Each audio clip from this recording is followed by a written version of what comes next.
पुण्यश्लोक छत्रपति शिवाजी महाराज की जय। पुण्यश्लोक धर्मवीर छत्रपति श्री संभाजी महाराज की जय। भारत माता की जय। हिंदू धर्म की जय। सनातन धर्म की जय। आपण आता आलो ते तुम्ही होता आरोही टेंट हाऊस शेमडी येथे। तिथून तुम्ही 6 किलोमीटर बोटीने आलात। बोटीने आल्यानंतर तुम्ही उतरलात कोयना अभयारण्य व्याघ्र प्रकल्प, तो म्हणजे वासोटा, त्यालाच म्हणतात आपलं इंदवली म्हणतात काही आमच्या भागामध्ये। तर तुम्ही वासोट्याच्या पायथ्याला आलात, तिथून खाली 4.5 किलोमीटर वरती चालत आलात।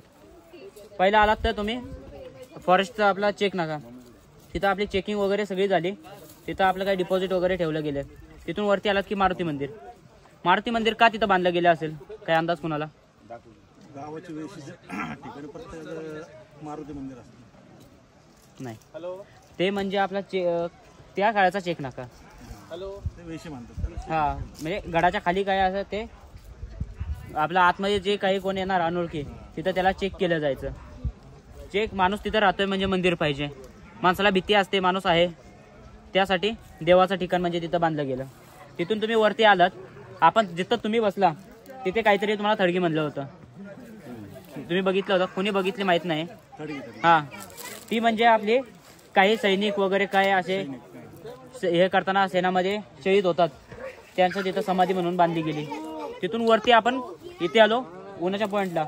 तिथून तुम्ही वरती बघितलं असेल तर तुम्हाला स्पष्ट दरवाजा दिसला नसेल। दरवाजा म्हणजे तो गौमुखी आकाराचा असतो। गौमुखी आकाराचा का बनवतात? कारण का कोणी खालून जरी हमला केला तरी सरळ तो दरवाजावरती आला नाही पाहिजे, भिंतीवरती आला पाहिजे। ती भिंत एवढी सहजासहजी पडणार नाही, मग त्या दरवाजाला लपवता आला पाहिजे म्हणून गौमुखी दरवाजा आकाराचा बनवतात। हा म्हणजे काही किल्ल्यांवरती तुम्हाला सरळ असं दिसत नाही, प्रत्येक किल्ल्यावरती असं आलात की तुम्ही गौमुखी आकाराचा असं बरोबर। तुम्ही त्या किल्ल्याच्या आतमध्ये आलात की सरळ तुम्हाला एक मारुतीचं मंदिर दिसलं। ते मारुतीच्या मंदिरातून आपण डाव्या बाजूला जर गेलो, डाव्या बाजूला आपल्याला हे टकमकटोक, आपला टकमकटोक उजव्या बाजूला आहे, कोकण कडा डाव्या बाजूला आहे, इको पॉइंट म्हणतात त्याला। तिथे कडेलोट करायचे तिथूनच, आणि त्याच्या समोर बघितला तर तुम्हाला जुना वासोटा, तो म्हणजे जॉईंट होता।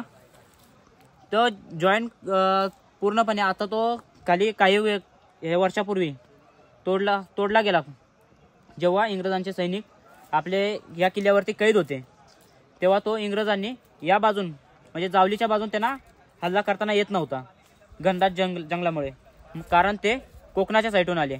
कोकणाच्या साईडून सपाटी मिळाली, त्या साईडून त्यांना हमला करायला तोफांच्या जोरावरती त्यांनी तो किल्ला अलग केला गेला।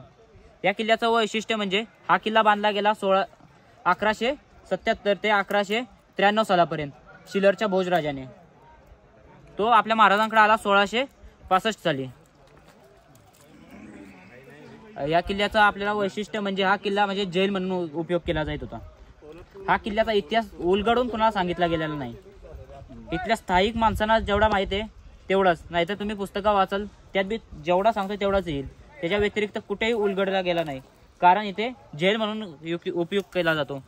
आता संपूर्ण जेल जुन्या वासोट्यावरती आहे, तो बंद केला म्हणजे आपला अभयारण्य चालू आहे, त्यामुळे जास्त माहिती या किल्ल्यावरती असं भेटत नाहीये आपल्याला बघण्यासाठी। तर शिवमंदिर आहे, राजवाडा आहे, टकमकटोक आहे आणि इकडचा इको पॉइंट आहे। तर आपण प्रस्थान होऊ इको पॉइंटला।